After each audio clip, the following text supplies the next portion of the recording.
अथाष्टपञ्चाशः सर्गः। ततस्तस्य गिरेः शृङ्गे महेन्द्रस्य महाबलाः हनुमत्प्रमुखाः प्रीतिम् हरयो जग्मुरुत्तमाम्। प्रीतिमत्सूपविष्टेषु वानरेषु महात्मसु तम् ततः प्रतिसम्भृष्टः प्रीतियुक्तम् महाकपिम्। जाम्बवान् कार्यवृत्तान्तमपृच्छदनिलात्मजम्।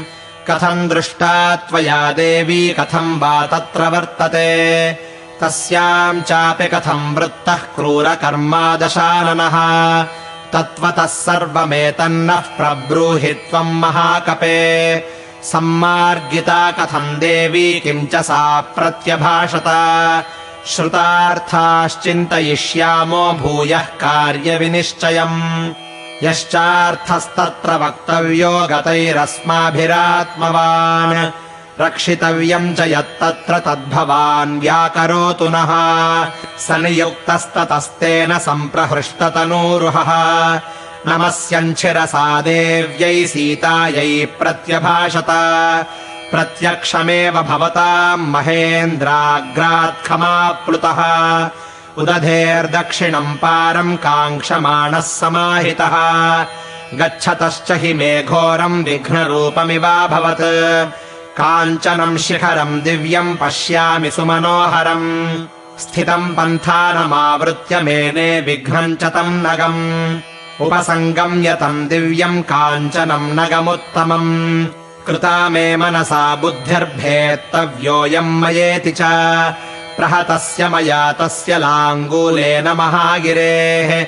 शिखरम् सूर्यसङ्काशम् व्यशीर्यत सहस्रधा। व्यवसायम् च तम् बुद्ध्वा सहोवाच महागिरिः। पुत्रेति मधुराम् वाणीम् मनः प्रह्लादयन्निव। पितृव्यम् चापि माम् विद्धि सखायम् मातरिश्वनः। मैनाकमिति विख्यातम् निवसन्तम् महोदधौ। पक्षवन्तः पुरा पुत्र बभूवुः पर्वतोत्तमाः। छन्दतः पृथिवीम् चेरुर्बाधमानाः समन्ततः। श्रुत्वा नगानाम् चरितम् महेन्द्रः पाकशासनः।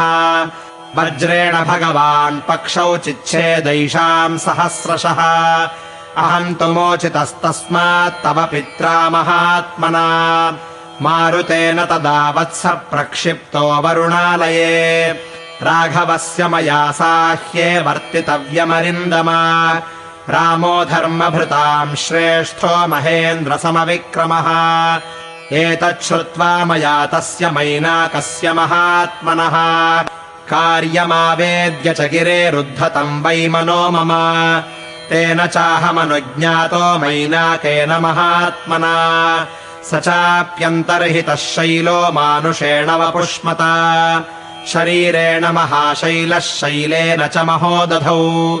उत्तमम् जवमास्थाय शेषमध्वानमास्थितः। ततोऽहम् सुचिरम् कालम् जवेनाभ्यगमम् पथि। ततः पश्याम्यहम् देवीम् सुरसाम् नागमातरम्।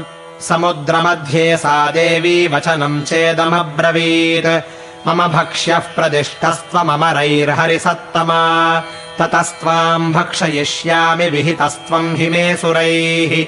एवमुक्तः सुरसया प्राञ्जलिः प्रणतस्थितः। विवर्णवदनो भूत्वा वाक्यम् चेदमुदीरयम्। रामो दाशरथिः श्रीमान् प्रविष्टो दण्डकावनम्। लक्ष्मणेन सह भ्रात्रा सीतया च परम् तपः। तस्य सीता हृता भार्या रावणेन दुरात्मना। तस्याः सकाशम् दूतोऽहम् गमिष्ये रामशासनात्। कर्तुमर्हसि रामस्य साहाय्यम् विषये सति। अथवा मैथिलीम् दृष्ट्वा रामम् चाक्लिष्टकारिणम्। आगमिष्यामि ते वक्त्रम् सत्यम् प्रतिशृणोमि ते। एवमुक्ता मया सा तु सुरसा कामरूपिणी। अब्रवीन्नातिवर्तेत कश्चिदेशवरो मम। एवमुक्तः सुरसया दशयोजनमायतः। ततोऽर्धगुणविस्तारो बभूवाहम् क्षणेन तु। मत्प्रमाणाधिकम् चैव व्यादितम् तु मुखम् तया। तद्दृष्ट्वा व्यादितम् त्वास्यम् ह्रस्वम् ह्यकरवम् पुनः। तस्मिन्मुहूर्ते च पुनर्बभूवाङ्गुष्ठसंमितः अभिपत्याशु तद्वक्त्रम् निर्गतोऽहम् ततः क्षणात् अब्रवीत् सुरसा देवी स्वेन रूपेण माम् पुनः अर्थसिद्धौ हरिश्रेष्ठ गच्छ सौम्य यथा सुखम् समानय च वैदेहीम् राघवेण महात्मना सुखी भव महाबाहो प्रीतास्मि तव वानर ततोऽहम् साधु साध्वीति सर्वभूतैः प्रशंसितः ततोऽन्तरिक्षम् विपुलम् प्लुतोऽहम् गरुडो यथा छाया मे निगृहीता च न च पश्यामि किञ्चन सोऽहम् विगतवेगस्तु दिशो दश विलोकयन् न किञ्चित्तत्र पश्यामि येन मे विहता गतिः अथ मे बुद्धिरुत्पन्ना किन्नामगमने मम ईदृशो विघ्न उत्पन्नो रूपमत्र न दृश्यते अधोभागे तु मे दृष्टिः शोचतः पतिता तदा तत्राद्राक्षमहम् भीमाम् राक्षसीम् सलिलेशयाम् प्रहस्य च महानादमुक्तोऽहम् भीमयातया अवस्थितमसम्भ्रान्तमिदम् वाक्यमशोभनम् क्वासि गन्ता महाकाय क्षुधितायाममेप्सितः भक्षः प्रीणय मे देहम् चिरमाहारवर्जितम् बाढमित्येव ताम् वाणीम् प्रत्यगृह्णामहम् ततः हास्य प्रमाणादधिकम् तस्याः कायमपूरयम् तस्याश्चास्यम् महद्भीमम् वर्धते मम भक्षणे न तु मांसानुबुबुधे मम वा विकृतम् कृतम् ततोऽहम् विपुलम् रूपम् संक्षिप्य निमिषान्तरात् तस्या हृदयमादाय प्रपतामि नभस्थलम् सा विसृष्टभुजा भीमा पपातलवणाम्भसि मया पर्वतसङ्काशा निकृत्तहृदया सती शृणोमि खगतानाम् च वाचः सौम्या महात्मना राक्षसी सिंहिका भीमा क्षिप्रम् हनुमता हता ताम् हत्वा पुनरेवाहम् कृत्यमात्ययिकम् स्मरन् गत्वा च महदध्वानम् पश्यामि नगमण्डितम् दक्षिणम् तीरमुदधेर्लङ्का यत्र गता पुरी अस्तम् दिनकरे याते रक्षसाम् निलयम् पुरीम् प्रविष्टोऽहमविज्ञातो रक्षोभिर्भीमविक्रमैः तत्र प्रविशतश्चापि कल्पान्तघनसप्रभा अट्टहासम् विमुञ्चन्ती नारी काप्युत्थिता पुरः जिघांसन्तीम् ततस्ताम् तु ज्वलदग्निशिरोरुहाम् सव्यमुष्टिप्रहारेण पराजित्य सुभैरवाम् प्रदोषकाले प्रविशम् भीतयाहम् तयोदितः अहम् लङ्कापुरी वीरनिर्जिता विक्रमेण ते यस्मात्तस्माद्विजेतासि सर्वरक्षांस्य शेषतः तत्राहम् सर्वरात्रम् तु विचरन् जनकात्मजा रावणान्तः पुरगतो न चापश्यम् सुमध्यमाम् ततः सीतामपश्यंस्तु रावणस्य निवेशने शोकसागरमासाद्य न पारमुपलक्षये शोचता च मया दृष्टम् प्राकारेणाभिसंवृतम् काञ्चनेन विकृष्टेन गृहोपवनमुत्तमम् सप्राकारमवप्लुत्य पश्यामि बहुपादपम् अशोकवनिका मध्ये शिंशपापादपो महान् तमारुह्य च पश्यामि काञ्चनम् कदलीवनम् अदूराच्छिंशपावृक्षात् पश्यामि वरवर्णिनीम् श्यामाम् कमलपत्राक्षीमुपवासकृशाननाम् तदेकवासः संवीताम् रजोध्वस्तशिरोरुहाम् शोकसन्तापदीनाङ्गीम् सीताम् भर्तृहिते स्थिताम् राक्षसीभिर्विरूपाभिः क्रूराभिरभिसंवृताम् मांसशोणितभक्ष्याभिर्व्याघ्रेभिर्हरिणीम् यथा सा मया राक्षसी मध्ये तर्ज्यमाना मुहुर्मुहुः एकवेणीधरादीना भर्तृचिन्तापरायणा भूमिशय्या विवर्णाङ्गी पद्मिनीव हिमागमे रावणाद्विनिवृत्तार्थामर्तव्ये कृतनिश्चया कथञ्चिन्मृगशावाक्षी तूर्णमासादिता मया ताम् दृष्ट्वा तादृशीम् नारीम् रामपत्नीम् यशस्विनीम् तत्रैव शिंशपावृक्षे पश्यन्नहमवस्थितः ततो हलहला शब्दम् काञ्चीनूपुरमिश्रितम् शृणोम्यधिकगम्भीरम् रावणस्य निवेशने ततोऽहम् परमोद्विग्नस्वरूपम् प्रत्यसंहरम् अहम् च शिंशपावृक्षे पक्षीवगहने स्थितः ततो रावणदाराश्च रावणश्च महाबलः तम् देशमनुसम्प्राप्तो यत्र सीता भवत्स्थिता तम् दृष्ट्वाथ वरारोहा सीता रक्षो गणेश्वरम् सङ्कुच्योरूस्तनौ पीनौ बाहुभ्याम् परिरभ्य च वित्रस्ताम् परमोद्विग्नाम् वीक्ष्यमाणामितस्ततः त्राणम् कञ्चिदपश्यन्तीम् वेपमानाम् तपस्विनीम् तामुवाच दशग्रीवः सीताम् परमदुःखिताम् अवाक्षिराः प्रपतितो बहुमन्यस्व मामिति यदि चेत्त्वम् तु माम् दर्पान्नाभिनन्दसि गर्विते द्विमासानन्तरम् सीते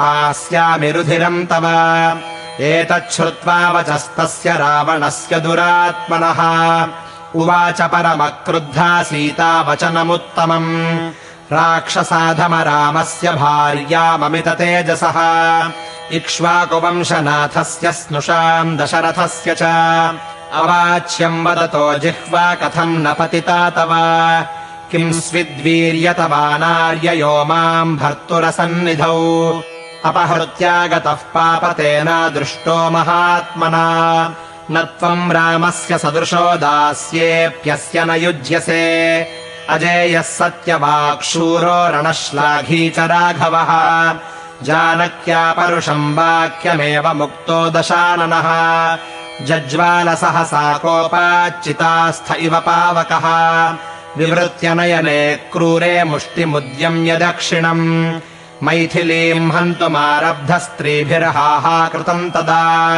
स्त्रीणाम् मध्यात् समुत्पत्य तस्य भार्या दुरात्मनः वरामन्दोदरी नाम तया स प्रतिषेधितः उक्तश्च मधुराम् वाणीम् तया समदनार्दितः सीतया तव किम् कार्यम् महेन्द्रसमविक्रमा मया सह रमस्वाद्यमद्विशिष्टा न जानकी देवगन्धर्वकन्याभिर्यक्षकन्याभिरेव च सार्धम् प्रभो रमस्वेति सीतया किम् करिष्यसि ततस्ताभिः समेताभिर्नारीभिः स महाबलः उत्थाप्य सहसा नीतो भवनम् स्वम् निशाचरः याते तस्मिन् दशग्रीवे राक्षस्यो विकृताननाः सीताम् निर्भर्त्सयामासुर्वाक्यैः क्रूरैः सुदारुणैः तृणवद्भाषितम् तासाम् गणयामास जानकी गर्जितम् च तथा तासाम् सीताम् प्राप्य निरर्थकम्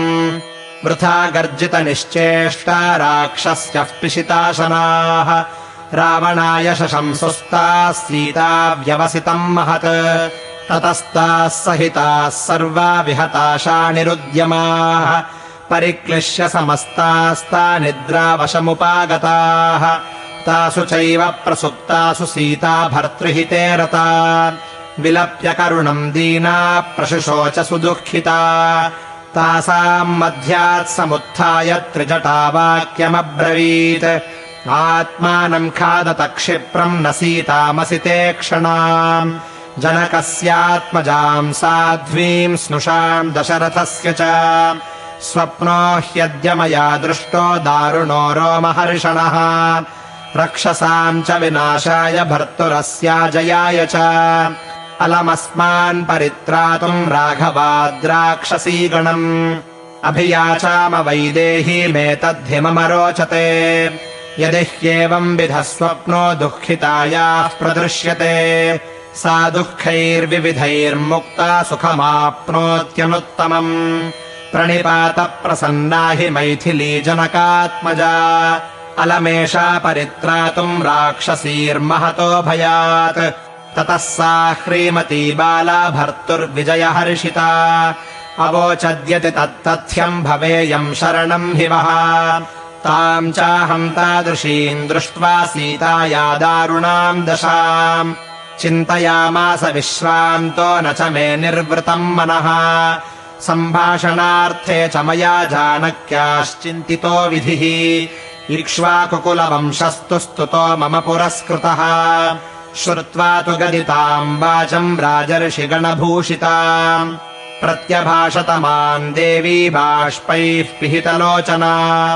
कस्त्वम् केन कथम् चेह प्राप्तो वानरपुङ्गवा का च रामेण ते प्रीतिस्तन्मे शंसितुमर्हसि तस्यास्तद्वचनम् श्रुत्वा अहमप्यब्रुवम् वचः देवि रामस्य भर्तुस्ते सहायो भीमविक्रमः सुग्रीवो नाम विक्रान्तो वानरेन्द्रो महाबलः तस्य माम् विद्धि भृत्यम् त्वम् हनूमन्तमिहागतम् भर्त्रा सम्प्रहितस्तुभ्यम् रामेणाक्लिष्टकर्मणा इदम् तु पुरुषव्याघ्रः श्रीमान् दाशरथिः स्वयम् अङ्गुलीयमभिज्ञानमदात्तुभ्यम् यशस्विनी तदिच्छामि त्वया ज्ञप्तम् देवि किम् करवाण्यहम् रामलक्ष्मणयोः पार्श्वन्नयामि त्वाम् किमुत्तरम् एतच्छ्रुत्वा विदित्वा च सीता जनकनन्दिनी आह रावणमुत्पाट्य राघवो माम् नयत्विति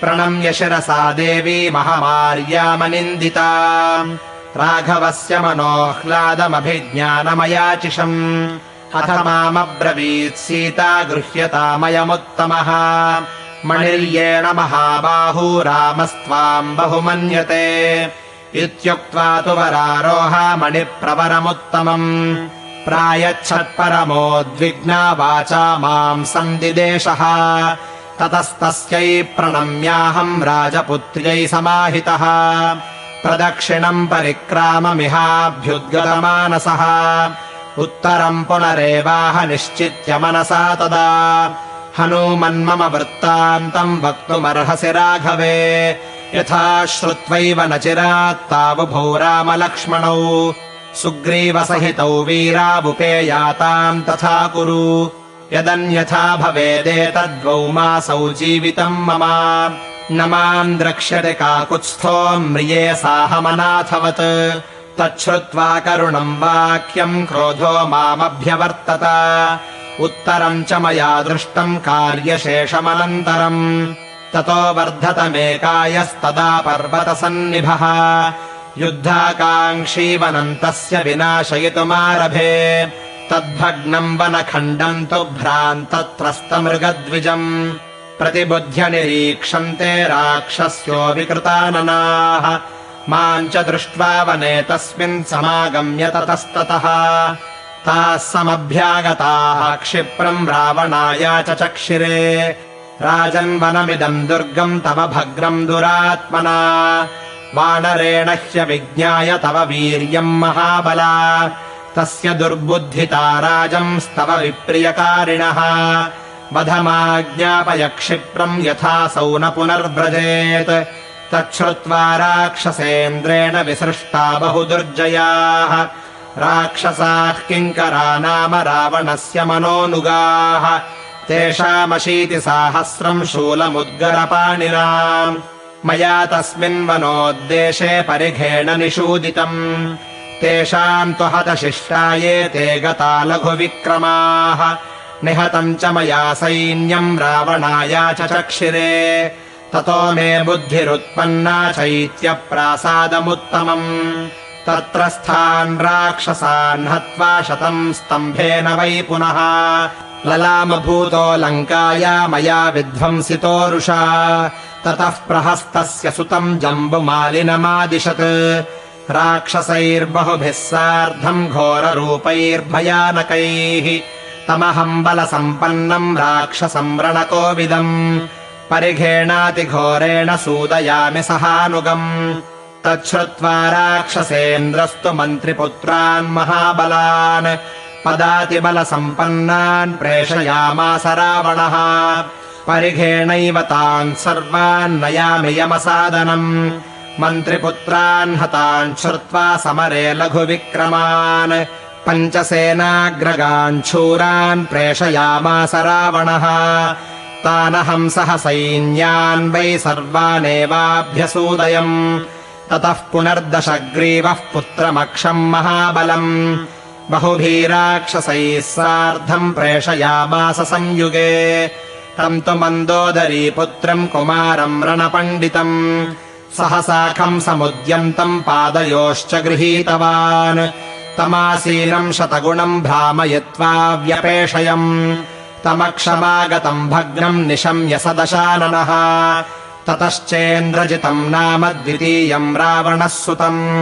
व्याधिदेशसु सङ्क्रुद्धो बलिनम् युद्धदुर्मदम् तच्चाप्यहम् बलम् सर्वम् तम् च राक्षसपुङ्गवम् नष्टौजसम् रणे कृत्वा परम् हर्षमुपागतः महतापि महाबाहुः प्रत्ययेन महाबलः प्रहितो रावणेनैष सह वीरैर्मदोद्धतैः सोऽविषह्यम् हि माम् बुद्ध्वा स्वसैन्यम् चावमर्दितम् ब्रह्मणोऽस्त्रेण स तु माम् प्रबद्ध्वा चातिवेगिनः रज्जुभिश्चापि बध्नन्ति ततो माम् तत्र राक्षसाः रावणस्य समीपम् च गृहीत्वा मामुपागमन् दृष्ट्वा सम्भाषितश्चाहम् रावणेन दुरात्मना पृष्टश्च लङ्कागमनम् राक्षसानाम् च तम् वधम् तत्सर्वम् चरणे तत्र सीतार्थमुपजल्पितम् तस्यास्तु दर्शनाकाङ्क्षी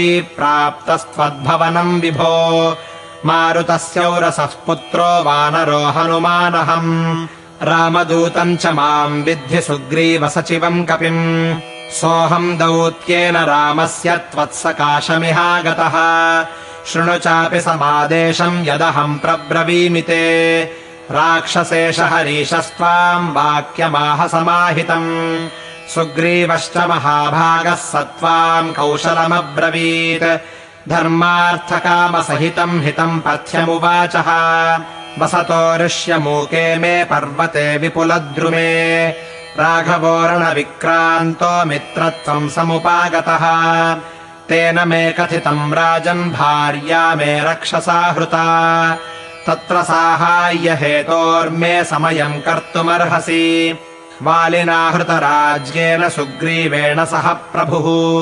चक्रेऽग्निसाक्षिकम् सख्यम् राघवः सह लक्ष्मणः तेन वालिनमाहत्य शरेणैकेन संयुगे वानराणाम् महाराजः कृतः सम्प्लवताम् प्रभुः तस्य साहाय्यमस्माभिः कार्यम् सर्वात्मनात्विह तेन प्रस्थापितस्तुभ्यम् समीपमिह धर्मतः क्षिप्रमानीयताम् सीता दीयताम् राघवस्य च यावन्न हरयो वीरा विधमन्ति बलम् तव वानराणाम् प्रभावोऽयम् न केन विदितः पुरा देवतानाम् सकाशम् च ये गच्छन्ति निमन्त्रिताः इति वानरराजस्त्वामाहेत्यभिहितो मया मामैक्षत ततो रुष्टश्चक्षुषा प्रदहन्निव तेन वध्योऽहमाज्ञप्तो रक्षसा रौद्रकर्मणा मत्प्रभावमविज्ञाय रावणेन दुरात्मना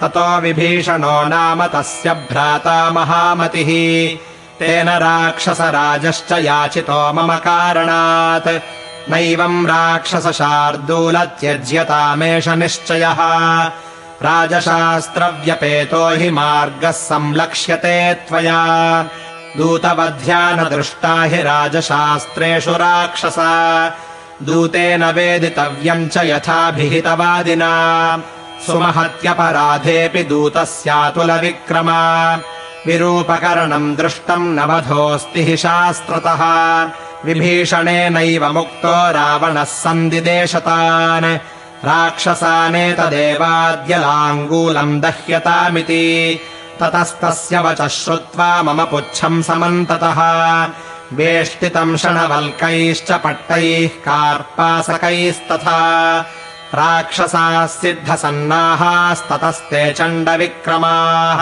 तदा दीप्यन्तमे पुच्छम् हनन्तः काष्ठमुष्टिभिः बद्धस्य बहुभिः पाशैर्यन्त्रितस्य च राक्षसैः न मे पीडा भवत्काचिद्दिदृक्षोर्नगरीम् दिवा ततस्ते राक्षसाः शूरा बद्धम् मामग्निसंवृतम् अघोषयन् राजमार्गे नगरद्वारमागताः ततोऽहम् सुमहद्रूपम् सङ्क्षिप्य पुनरात्मनः विमोचयित्वा तम् बन्धम् प्रकृतिस्थस्थितः पुनः आयसम् परिघम् गृह्य तानि रक्षांस्यसूदयम् ततस्तन्नगरद्वारम् वेगेन प्लुतवानहम् पुच्छेन च प्रदीप्तेन ताम् पुरीम् साट्टगोपुराम् दहाम्यहमसम्भ्रान्तो युगान्ताग्निरिव प्रजाः विनष्टा जानकी व्यक्तम् न ह्यदग्धः प्रदृश्यते लङ्कायाः कश्चिदुद्देशः सर्वा भस्मीकृता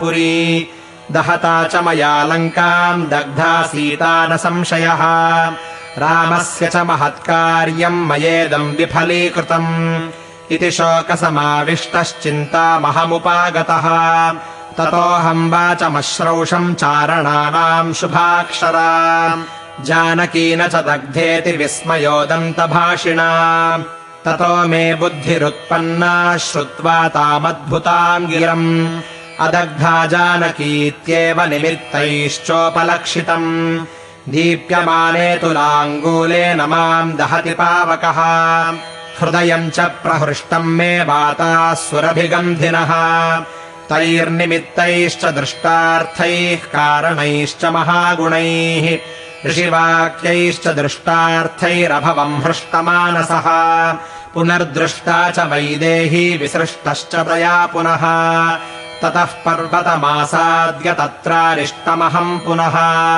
प्रतिप्लवनमारेभे युष्मद्दर्शनकाङ्क्षया ततः श्वसनचन्द्रार्कसिद्धगन्धर्वसेवितम् पन्थानमहमाक्रम्य भवतो दृष्टवानिह राघवस्य प्रसादेन भवताम् चैव तेजसा सुग्रीवस्य च कार्यार्थम् मया सर्वमनुष्ठितम् एतत् सर्वम् मया तत्र यथा वदुपपादितम् तत्र यन्न कृतम् शेषम् तत्सर्वम् क्रियतामिति इत्यार्षे श्रीमद् रामायणे वाल्मीकीये आदिकाव्ये सुन्दरकाण्डे 58 सर्गः।